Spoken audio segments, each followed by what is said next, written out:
kasih Tuhan. Engkau yang melatih kami, Engkau yang mengajar setiap kami.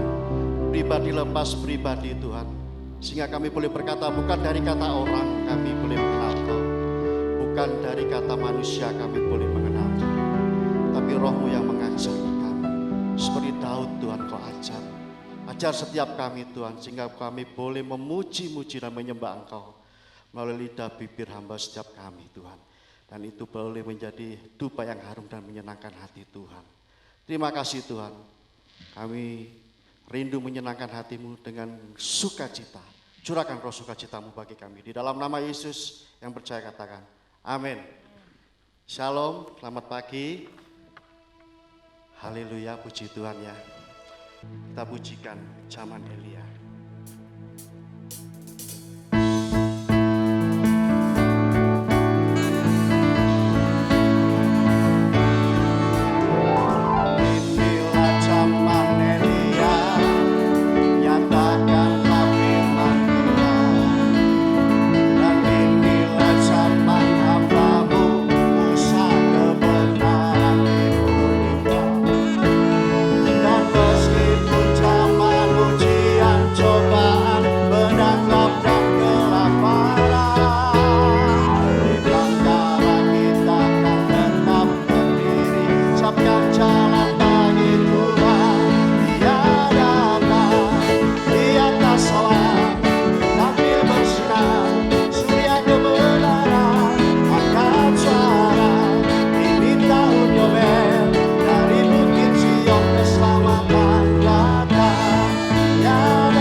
Tulang-tulang kering itu menjadi hidup. Ya, biarlah tulang-tulang kering itu hidup untuk memuliakan Tuhan. Saya undang Bapak itu. Sekalian kita berdiri. Amin. Sukacita Tuhan melimpah atas setiap kita. Akan Dia datang. Dia datang di atas awan. Tampil bersinar. Surya kebenaran akan suara.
Kami datang di hadirat-Mu pagi hari ini Tuhan. Kami mau tanggalkan segala beban kami. Kami mau tanggalkan seluruh pergumulan hidup kami di bawah kaki-Mu Tuhan. Biarlah pagi hari ini hadirat-Mu membebaskan setiap kami Tuhan. Untuk kami bisa mengalami perjumpaan dengan Tuhan. Untuk kami bisa mengalami ketenangan dalam hidup kami. Sehingga hari ini adalah hari yang indah buat kami. Untuk kami bisa mengalami kebebasan dari hidup kami Tuhan. Terima kasih Tuhan, buat waktu pagi hari ini, buat setiap pujian penyembahan yang kami naikkan di hadapan-Mu. Biarlah semua itu boleh menyenangkan hati Tuhan. Dan saatnya kami akan mendengar firman Tuhan, mari Engkau berbicara pada setiap kami Tuhan. Melalui hamba-Mu, sampaikan kebenaran-Mu Tuhan. Itu yang bisa mengubah hidup kami, untuk kami boleh menjadi pribadi yang berkenan di hadapan Tuhan. Terima kasih Bapak. Kami mau buka hati kami untuk kebenaran firman Tuhan. Di dalam nama Tuhan Yesus Kristus. Amin. Shalom Bapak Ibu Saudara yang dikasihi Tuhan. Puji Tuhan, hari ini pertama kalinya saya bisa melayani GBPS Muria pada hari Minggu. Ya. Jadi biasanya pada hari Minggu kuturut ayah ke kota. Nah, hari ini benar saya nurut ke kota saudara. Biasanya hari Minggu saya selalu berada di Blitar melayani jemaat kami sendiri di sana. Ya, ada 2 tempat yang biasa setiap minggu kami layani, di gereja Jemaat Kristen Indonesia Lodoyo dan ibadah keduanya di cabang Jemaat Kristen Indonesia Desa Gunung Gede. Nah, hari ini saya diberi kesempatan oleh Tuhan untuk bisa bersama kembali dengan Bapak Ibu Saudara. Biasanya saya hari Senin ya, tapi hari ini spesial ya, baru pertama ini saya ada di Muria hari Minggu. Ya. Kita akan bersama belajar firman Tuhan dengan judul menghadapi raksasa. Kehidupan kita di dunia ini adalah kehidupan yang memiliki dinamika. Jadi ada saat-saat di mana kita itu merasa hidup kita berhasil, ada saat-saat di mana kita merasa kita itu sedang berada di puncak kejayaan, tapi ada masa-masa di mana hidup kita itu rasanya terpuruk, ada masa-masa di mana kita itu merasa, banyak sekali kesulitan di dalam hidup ini. Pergumulan, tantangan, kepahitan-kepahitan dalam kehidupan ini itu mewarnai seluruh kehidupan kita. Nah, itulah kehidupan Bapak Ibu Saudara. Tidak ada satu manusia yang hidup di dunia ini yang tidak pernah susah. Semua pernah mengalami yang namanya susah. Semua pernah mengalami yang namanya ketakutan. Semua pernah mengalami kegagalan. Karena itulah kehidupan. Demikian juga kehidupan kekristenan. Kehidupan kekristenan adalah kehidupan yang penuh dinamika. Dan harusnya kehidupan kekristenan itu adalah kehidupan yang dinamis. Artinya apa? Dari hari ke hari harus ada peningkatan dalam kehidupan ini.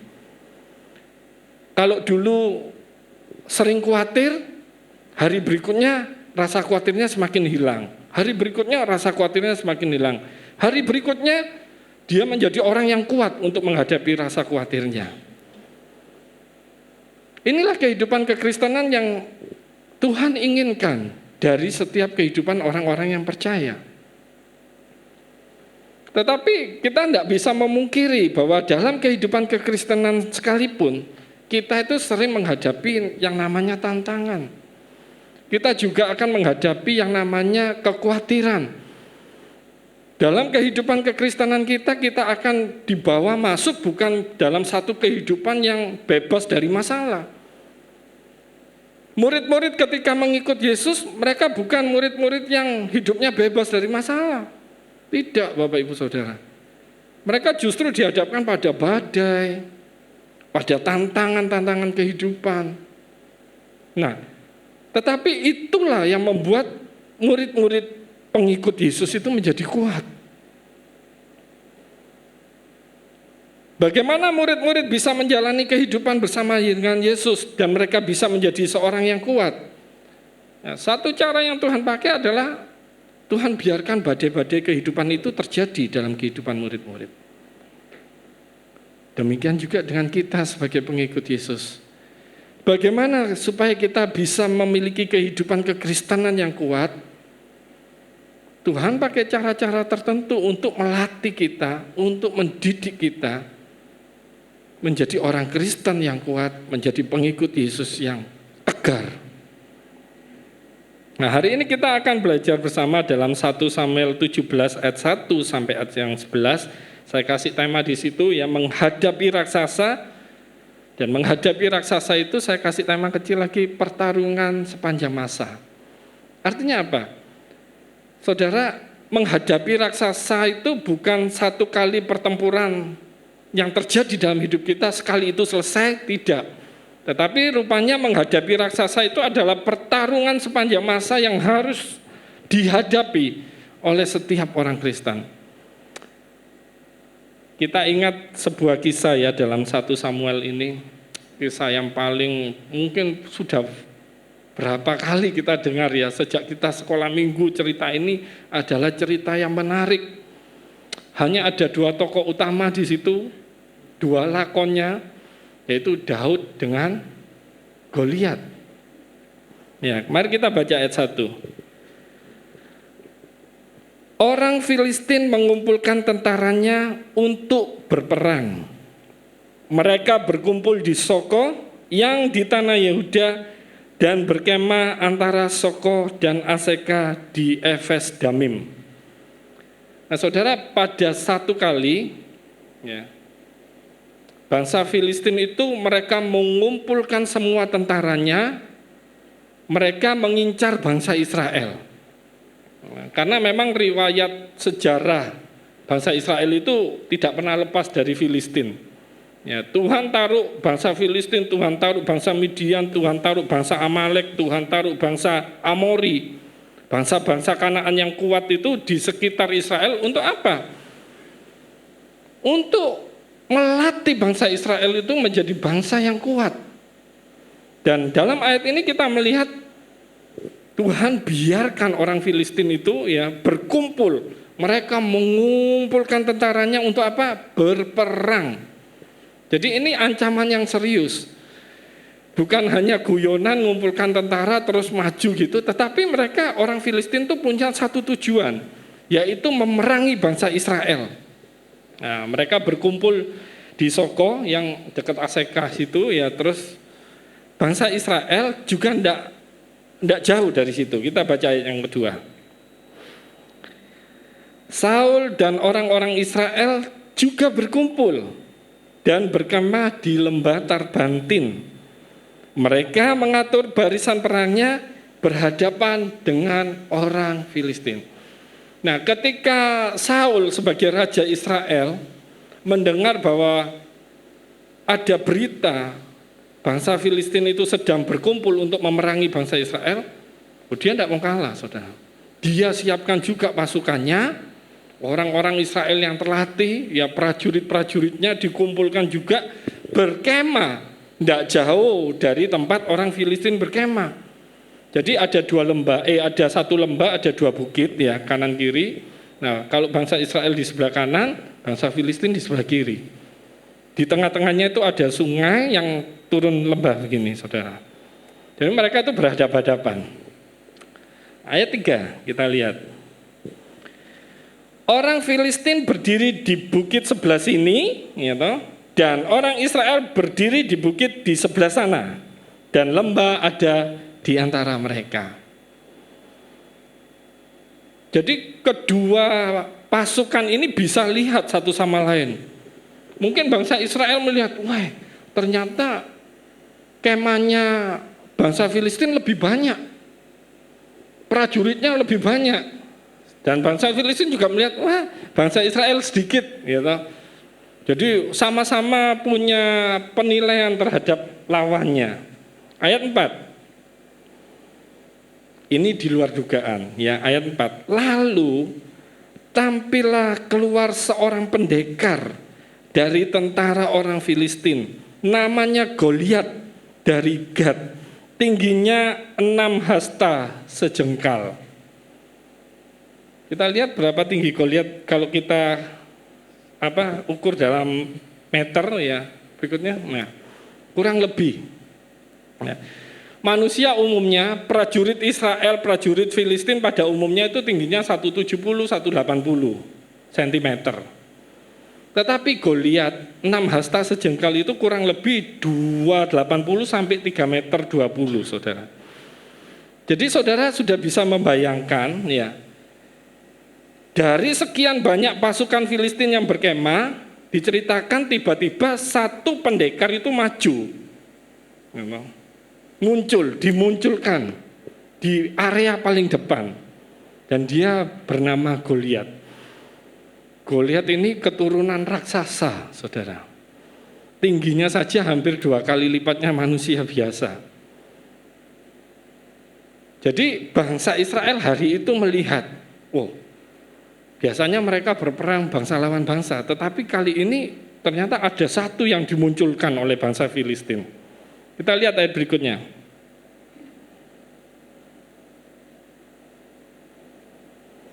Ayat 5. Ketopong tembaga ada di kepalanya, dan ia memakai baju sirah yang bersisik. Berat baju sirah ini 5.000 sikal tembaga. Berikutnya, ayat 6. Dia memakai penutup kaki dari tembaga, dan di bahunya ia memanggul lembing tembaga. Ayat 7. Gagang tombaknya seperti pesa tukang tenun, dan mata tombaknya itu 600 sikal besi beratnya. Dan seorang pembawa perisai berjalan di depannya. Mari kita lihat perlengkapan perang Goliat ya. Yang pertama, Goliat ini bukan hanya prajurit yang cuma tinggi besar, tetapi dia juga diperlengkapi dengan perlengkapan perang. Yang pertama, ketopong tembaga, seperti helm gitu. Beratnya saja 3 kilo, saudara. Kita kalau pakai helm yang terlalu berat, terus perjalanan jauh, enak enggak leher, saudara? Ya, kepingin rasanya cepat-cepat dilepas. Makanya orang Indonesia itu paling sulit pakai helm. Ya, karena enggak nyaman, saudara. Padahal itu untuk keselamatannya. Goliat ini dia pakai ketopong tembaga itu yang kira-kira beratnya 3 kilo. Untuk apa? Melindungi kepalanya. Bukan cuma itu, perlengkapannya ada juga baju sirah bersisik. Nah, kalau baju sirah saja misalnya dia enggak ada motifnya, ya enggak ada teksturnya, hanya polos saja itu sudah kuat. Tetapi dikatakan baju sirahnya bersisik, saudara. Itu beratnya 79 kilo. Jadi saudara bisa bayangkan ya, sudah besar badannya, terus bajunya itu masih sekitar itu beratnya. Apa enggak berat? Kalau orang ini dipakai baju seperti ini, kalau enggak biasa, enggak mungkin bisa jalan, Bapak Ibu Saudara. Sama seperti mikul beras 50 kilo, kalau enggak biasa, ya kan beratan. Tetapi rupanya Goliat ini sudah dilatih sedemikian rupa sehingga profilnya seperti itu. Dia punya kekuatan, dia punya perlengkapan baju perang yang cukup hebat. Belum lagi penutup kaki tembaganya yang 3 kilo. Ya. Terus lembing tombaknya itu 41 kilo. Jadi sudah bawa bajunya sekitar 70 kiloan, ditambah lagi masih bawa senjatanya sekitar 41 kilo. Dan tidak cuma itu, dia diperlengkapi dengan seorang yang khusus untuk membawa perisainya. Khusus bawa tamengnya Goliat. Dan tamengnya itu beratnya sekitar 20 kilo. Nah, raksasa inilah yang harus dihadapi oleh bangsa Israel. Goliat yang dari Gat inilah, pasukan dari Filistin yang terpilih inilah yang ditampilkan, disodorkan pada Israel untuk dihadapi. Kita lihat ayat 8. Apa yang dilakukan oleh Goliat ketika dia sudah maju ke depan? Ia berdiri dan berseru kepada barisan Israel, katanya kepada mereka, "Mengapa kamu keluar untuk mengatur barisan perangmu? Bukankah aku seorang Filistin?" Ya. dan kamu adalah hamba Saul, pilihlah bagimu seorang, dan biarlah ia turun mendapatkan daku. Terus ayat berikutnya, jika ia dapat berperang melawan aku dan mengalahkan aku, maka kami, bangsa Filistin, akan menjadi hambamu. Tetapi jika aku dapat mengungguli dia dan mengalahkannya, maka kamu akan menjadi hamba kami dan takluk kepada kami.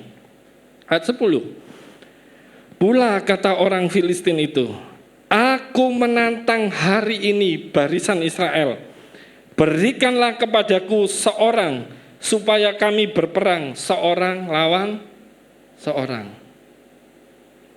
Apa yang dilakukan oleh Goliat, saudara? Ketika dia maju, dia mengajukan satu permintaan, satu tantangan. Lihat berikutnya, tantangan Goliat. Apa yang ditantang oleh Goliat? 1 lawan 1. Yang kalah jadi budak. Jadi Goliat maju, dia ngomong kepada seluruh pasukan Israel, bukankah aku ini seorang Filistin? Dan kamu itu hamba Saul, orang Israel. Sudah tidak perlu berperang bangsa lawan bangsa. Pilih salah satu wakil dari pasukanmu. Silakan maju menghadapi aku. Kalau aku kalah, maka bangsaku boleh menjadi budakmu. Tapi kalau kamu yang kalah, kami akan menjadi tuanmu. Oh saudara, tantangannya tantangan yang bukan tantangan yang ringan, saudara. 1 lawan 1, tapi satu bangsa kalau kalah jadi budak. Sementara di posisi Israel tidak ada orang sebesar Goliat. Tidak ada satu prajurit yang mumpuni untuk menghadapi Goliat. Jadi Goliat ini menantang duel, saudara. Bukan perang tawuran gitu, ya, tapi duel saja sudah cukup. Oh, bangsa Filistin ini yakin dengan kekuatan Goliat. Sementara bangsa Israel, apa yang terjadi di pihak bangsa Israel? Ayat 11, ya, ayat yang terakhir. Ketika Saul dan segenap orang Israel mendengar perkataan orang Filistin itu, maka apa? Cemaslah hati mereka dan apa? Sangat ketakutan. Tadinya sudah siap berperang, mereka berkemah, sama-sama berkemah, berhadapan-hadapan. Tetapi serangan dari musuh ternyata berbeda. Mereka punya strategi berbeda, mereka tampilkan Goliat di permukaan untuk menantang bangsa Israel itu duel 1 lawan 1. Kira-kira menurut saudara, siapa sih orang yang paling layak dari bangsa Israel yang harus berperang melawan Goliat? Kalau saudara sudah baca ya saudara jawab Daud. Tapi sebenarnya bukan. Saul itu adalah raja Israel. Ketika Saul dipilih menjadi raja, diceritakan di sana bahwa perawakan Saul itu lebih tinggi dari semua orang Israel. Ya, saudara bisa baca di ayat-ayat sebelumnya. Ketika Saul dipilih menjadi raja. Jadi dikatakan Saul itu memiliki perawakan yang bagus. Itu sebabnya orang Israel itu senang Saul jadi raja. Karena apa? Secara fisik dianggap dia perawakannya lebih cocok. Dan dia juga punya jubah. Jubah perang dia juga punya, perlengkapan perang juga punya. Tetapi hari itu, saudara, ketika Goliat maju ke depan, Saul sebagai seorang raja Israel yang harusnya melindungi bangsanya, ternyata apa yang terjadi? Ketika Saul dan segenap orang Israel mendengar perkataan orang Filistin itu, cemaslah hati mereka dan sangat ketakutan. Saudara, dari sini kita bisa melihat bahwa raksasa itu menghadirkan ketakutan. Bangsa Filistin yang hari itu maju ke depan, yang tadi semula bangsa Israel merasa siap untuk berperang, tetapi ketika disodorkan Goliat, hari itu mereka berubah total. Cemas hatinya, mulai sangat ketakutan. Hari ini saya ingin berbagi 3 prinsip, saudara, dari kebenaran cerita ini. Yang pertama, pertarungan melawan raksasa itu tidak bisa dihindari. Pertarungan itu harus dihadapi. Bangsa Filistin sudah berkemah di sisi sini, bangsa Israel sudah berkemah di sisi sini, dan tengah-tengahnya ada lembah. Goliat turun maju ke depan, saudara. Menantang bangsa Israel untuk duel. Pertarungan ini tidak bisa dihindari. Bangsa Israel akan tetap menunggu sampai di antara mereka itu ada yang berani, ada yang memutuskan saya mau maju. Jadi mau nunggu sampai kapan? Kalau bangsa Israel semuanya ternyata sudah takut, sudah cemas hatinya, ya, atau mereka merasa bahwa mereka tidak memiliki kemampuan untuk menghadapi raksasa ini, mereka mau nunggu sampai kapan di medan itu? Jadi pertarungan melawan raksasa itu tidak bisa dihindari. Menghadapi raksasa itu adalah sebuah pilihan, saudara. Harus ada satu dari prajurit Israel ataupun rajanya yang mau mengambil keputusan, ya wes, saya tak maju menghadapi orang itu.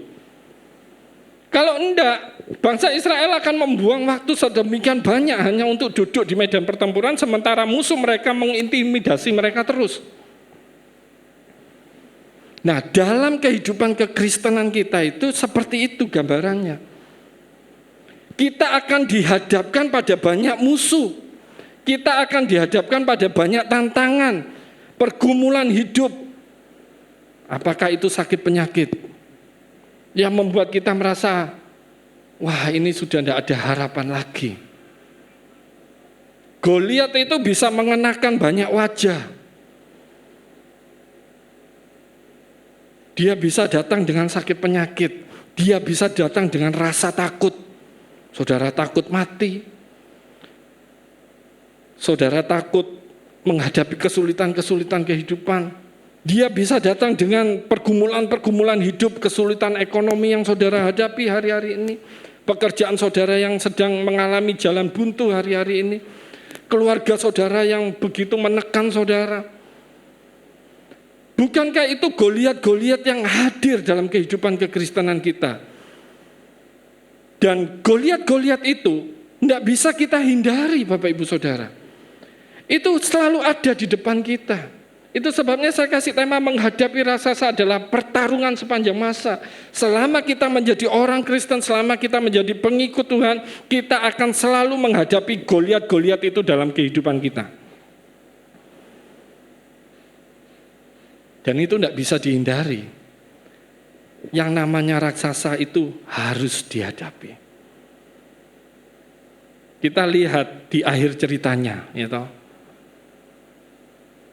Saya tidak akan baca berikutnya karena itu masih ada nanti sesi-sesi berikutnya. Jadi saya hanya di sesi awal ini saya ingin membagikan bahwa pertarungan melawan raksasa itu bukan satu kali pertarungan tok. Dan kita lihat endingnya bahwa ada seorang anak muda. Dia bukan prajurit. Dia seorang anak yang masih kemerah-merahan wajahnya. Tugasnya apa?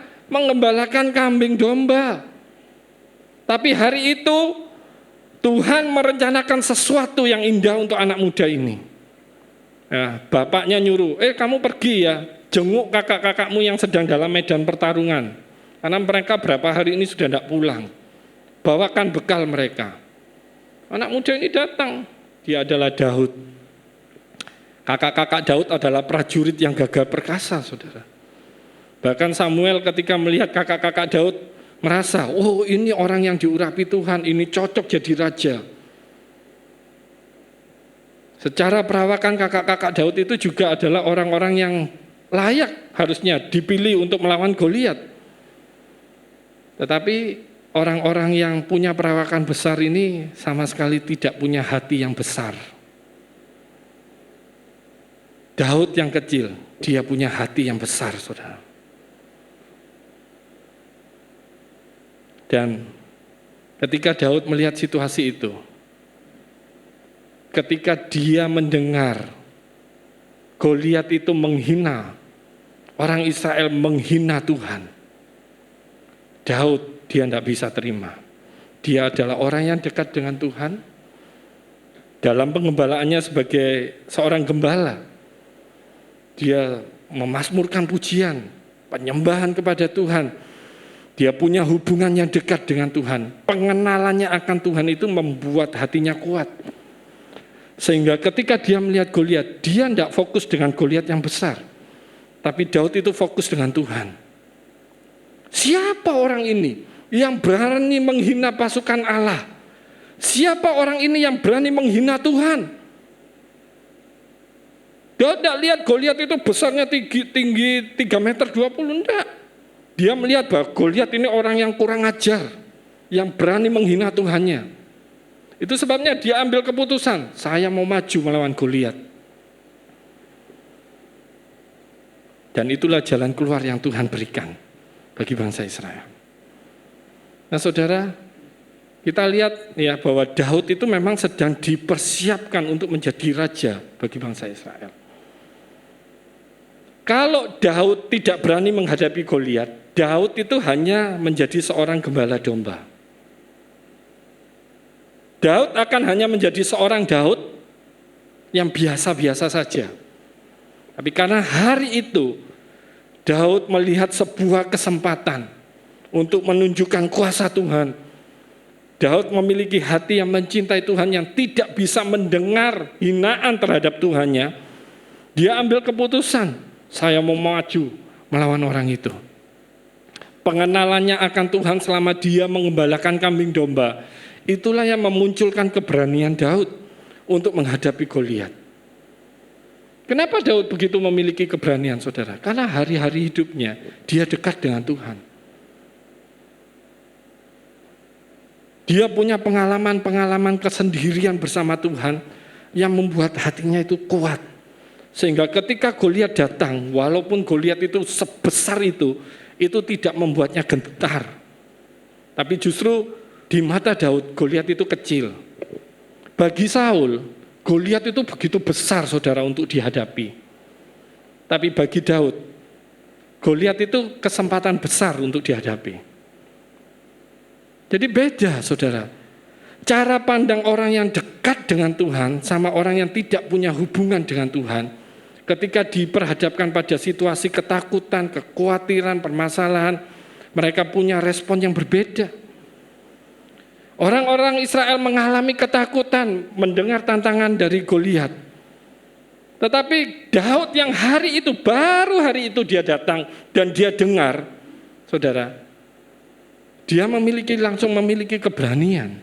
Kenapa? Daud dekat dengan Tuhan.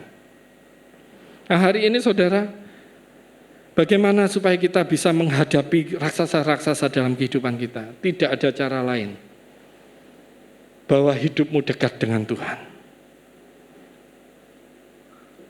COVID-19 sudah menjadi raksasa yang besar selama 2 tahun ini. Banyak orang takut menghadapinya. Ya, mulai cemas, wah ini diantara hidup dan mati. Apalagi kalau sudah dinyatakan positif. Saya beberapa kali tanya pada teman-teman saya yang pernah menjalani dan mereka dalam kondisi yang cukup parah, 3 bulan, ya 3 kali PCR positif terus. Karena apa? Teman saya ini punya autoimun, ya imunnya lemah dan dia masih komorbid juga. Jadi harus 3 bulan penyembuhannya, saudara. Dan ketika saya ngobrol dengan teman saya ini, apa yang dia katakan? Sekarang saya tahu rasanya bahwa pergumulan beratnya itu adalah kita takut mati. Saya ketika mengidap COVID-19 ini, perasaan saya adalah takut mati. Dan itu menjadi raksasa yang besar buat dia, saudara. Sehingga apa? Belum maju, sudah takut duluan. Seperti bangsa Israel. Belum maju sudah takut duluan. Bapak ibu saudara yang dikasihi Tuhan. Berapa banyak Goliat yang sedang saudara hadapi hari-hari ini dalam kehidupan saudara? Apakah itu pergumulan saudara? Apakah itu sakit penyakit saudara? Apakah itu rasa takut saudara? Apakah itu suami saudara? Apakah itu istri saudara? Apakah itu anak saudara? Yang membuat saudara merasa, aduh masalah ini begitu berat Tuhan. Masalah ini aku tidak mampu menghadapinya Tuhan. Kita belum mencoba menghadapinya, tapi kita sudah ngomong duluan, aku tidak mampu Tuhan. Hei saudara, bangun kedekatanmu dengan Tuhan. Sehingga ketika engkau menghadapi sebuah pergumulan yang berat, engkau memiliki kebesaran hati, engkau merasa bahwa bersama Tuhan aku sanggup melewatinya. Hari itu bangsa Israel semua takut. Mereka tidak bisa menghindar, mereka hanya bisa menunggu saudara. Ya syukurlah Tuhan itu bawa Daud ke situ saudara. Kalau enggak mau berapa lama bangsa Israel duduk-duduk nunggu bangsa Filistin saudara. Itu prinsip yang pertama. Ya, jadi kalau saudara menghadapi tantangan dalam kehidupan kekristenan saudara, jangan mundur. Jangan dihindari, amin. Saudara harus menghadapinya. Karena tantangan-tantangan itu, Goliat-Goliat yang Tuhan taruh di depan kita itu akan memunculkan Daud yang ada dalam kehidupan kita. Goliat-Goliat yang Tuhan taruh di depan saudara, rasa takut yang Tuhan izinkan terjadi dalam hidup saudara, kecemasan-kecemasan yang Tuhan izinkan terjadi dalam hidup saudara, pergumulan-pergumulan berat yang Tuhan izinkan terjadi dalam hidup saudara, Tuhan taruh, Tuhan izinkan ada di depan saudara, untuk apa? Memunculkan keberanian kita untuk menghadapinya. Kita sedang dipilih oleh Tuhan untuk menjadi Daud. Kita dipilih oleh Tuhan untuk menjadi pasukan yang berkualitas. Jadi jangan hindari pergumulan saudara, hadapi dengan kedekatan saudara dengan Tuhan. Prinsip yang kedua,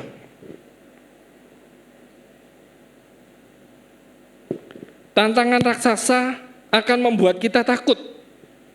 Tantangannya tidak boleh dibiarkan.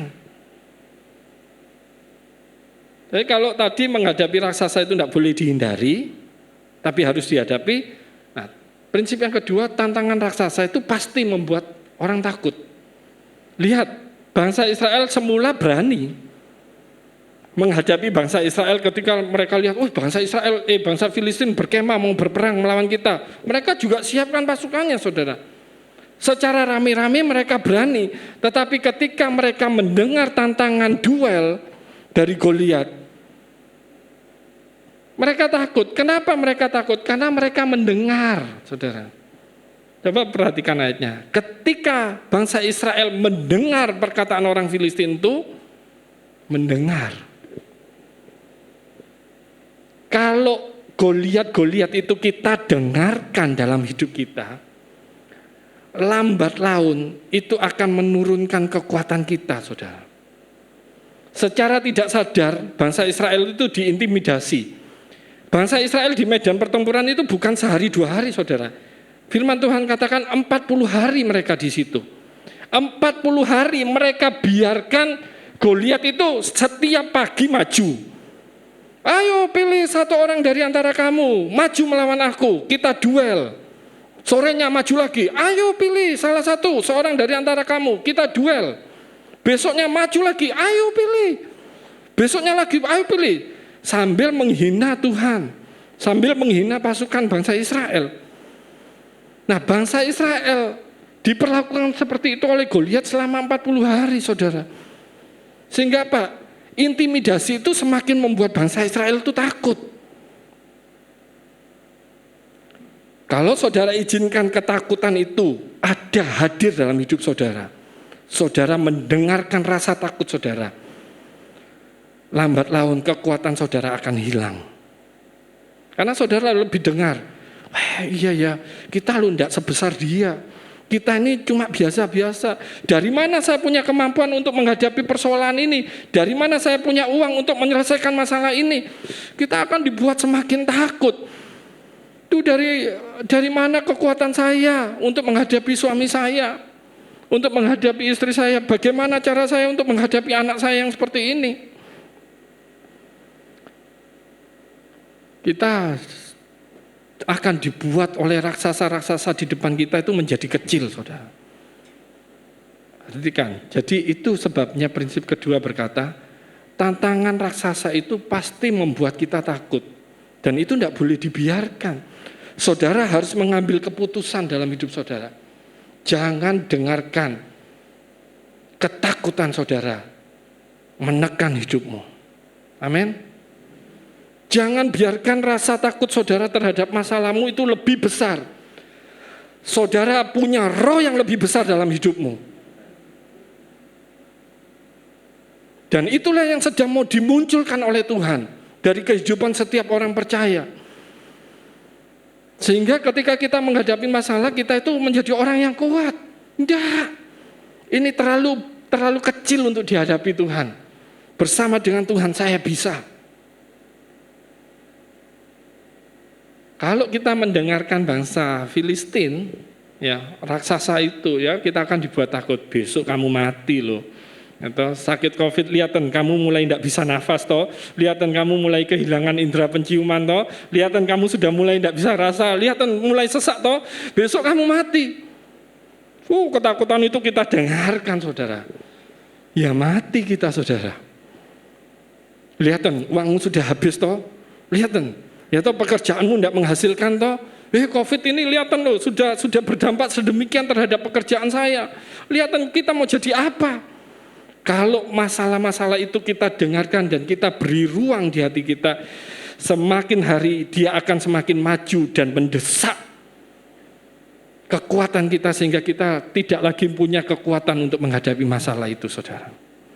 Tantangan Goliat jangan didengarkan. Jangan dibiarkan. Saudara harus ambil keputusan. Isi hidup saudara dengan firman Tuhan yang membangun kekuatan saudara. Saudara harus ambil keputusan untuk menghadapi Goliat-Goliat dalam hidup saudara. Jangan biarkan tiap hari dia mengintimidasi. Siapa yang di sini bangun tidur sudah ingat masalahnya? Siapa yang bangun tidur sudah langsung mulai rasa takut, mulai cemas? Wah, hari ini pekerjaan saya bagaimana? Wah, hari ini hidup saya bagaimana? Goliat itu seperti itu, pagi datang, mau tidur, dia datang lagi, membuat kita kepikiran. Hari demi hari pikiran kita akan disita oleh Goliat. Kita akan memikirkan raksasa-raksasa itu dalam hidup kita. Kita akan memikirkan bahwa kita tidak punya kemampuan untuk menghadapi permasalahan itu dalam hidup kita. Itu sifatnya raksasa, sifatnya Goliat. Dia akan mengintimidasi sampai kita benar-benar lemah, saudara. Dan kita lihat Daud, dia hari pertama sampai berapa hari saudara-saudaranya dan prajurit Israel di medan pertarungan itu, dia tidak ada di situ. Hari itu dia tidak terintimidasi. Kenapa dia bisa maju? Karena dia tidak terintimidasi. Dia tidak berikan tempat di hatinya untuk mendengar kata-kata yang menakutkan dari raksasa itu. Pengalaman kesendiriannya dengan Tuhan, hubungannya dengan Tuhan itu yang membuat dia kuat sehingga ketika dia dengar intimidasi dari Goliat, dia langsung putuskan, siapa orang ini? Orang ini yang harus mati. Ini harus diselesaikan.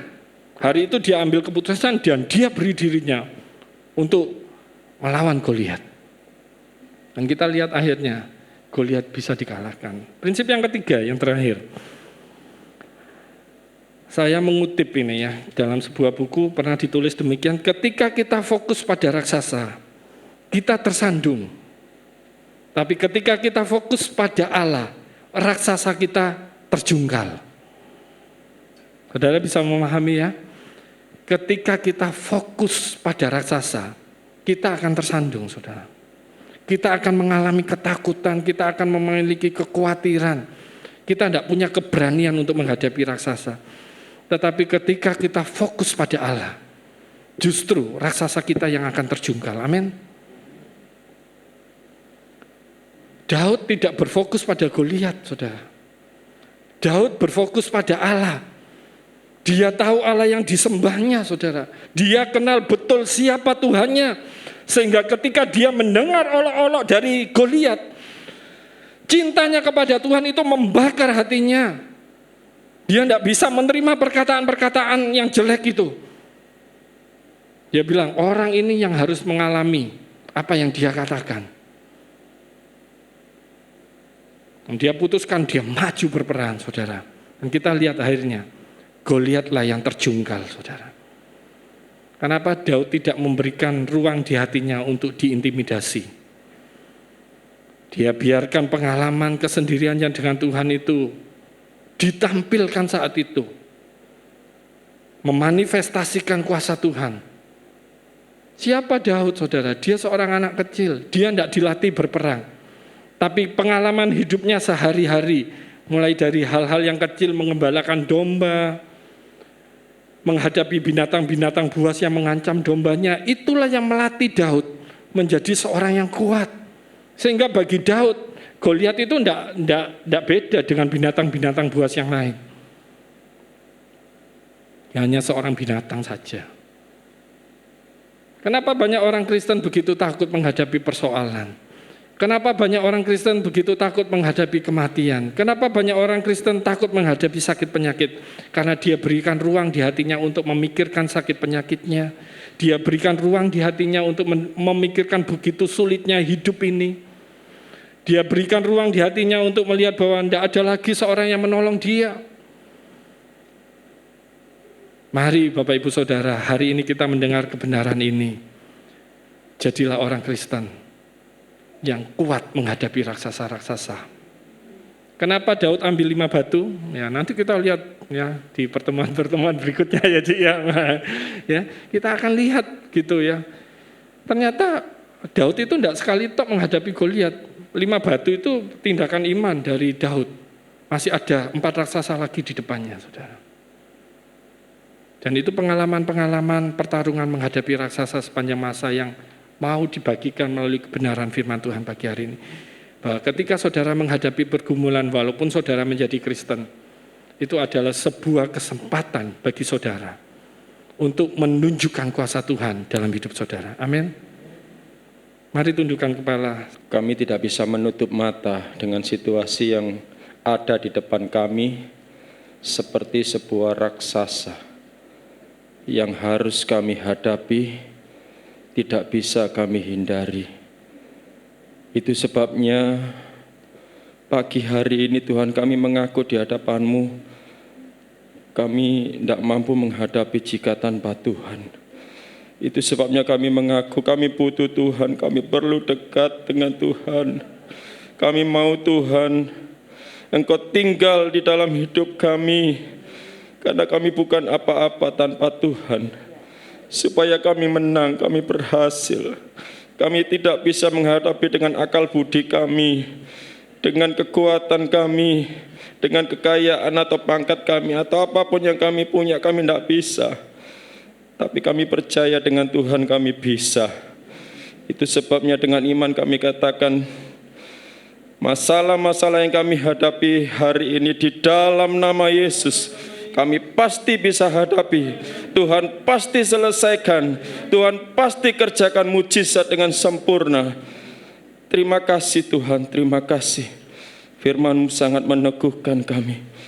Firman-Mu membangun iman kami. Supaya kami tidak takut lagi. Supaya kami tidak dikuasai kekhawatiran lagi. Kami boleh terus semangat. Kami terus setia mencari Tuhan. Bahkan kami boleh menjadi berkat bagi orang lain. Nama Tuhan dipermuliakan. Meteraikan firman Tuhan di dalam hati kami masing-masing. Berkati hamba-Mu yang sudah menyampaikan firman Tuhan. Pakai lebih indah untuk hormat kemuliaan nama Tuhan. Kami bersyukur kami sudah mendengar firman Tuhan dan kami diberkati.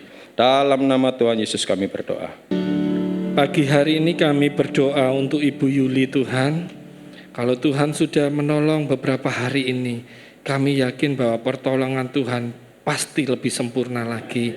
Tuhan sembuhkan Tuhan, buat setiap fungsi-fungsi bagian tubuh dari Ibu Yuli yang tidak berfungsi dengan baik, hari ini dijamah oleh Tuhan, disempurnakan oleh Tuhan, sehingga Ibu Yuli boleh mengalami kesembuhan dari Tuhan.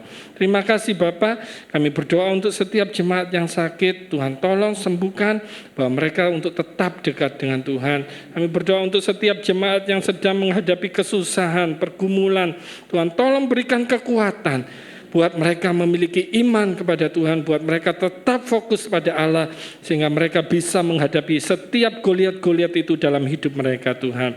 Terima kasih Bapa, kami bersyukur buat pagi hari ini, buat ibadah pagi hari ini, seluruh hamba-hamba Tuhan yang melayani, Tuhan memberkatinya Tuhan. Biarlah semua untuk kemuliaan nama Tuhan. Mari angkat tanganmu ke atas, terimalah berkat daripada Tuhan. Kiranya berkat dari Allah Bapa di surga, kasih sayang dari Tuhan Yesus Kristus, dan persekutuan dengan Roh Kudus menyertai hidupmu mulai hari ini sampai Tuhan Yesus datang kembali. Terima berkat ini dan bawalah pulang ke rumahmu masing-masing dalam nama Tuhan Yesus Kristus. Amin. Tuhan memberkati Bapak Ibu Saudara. Selamat pulang.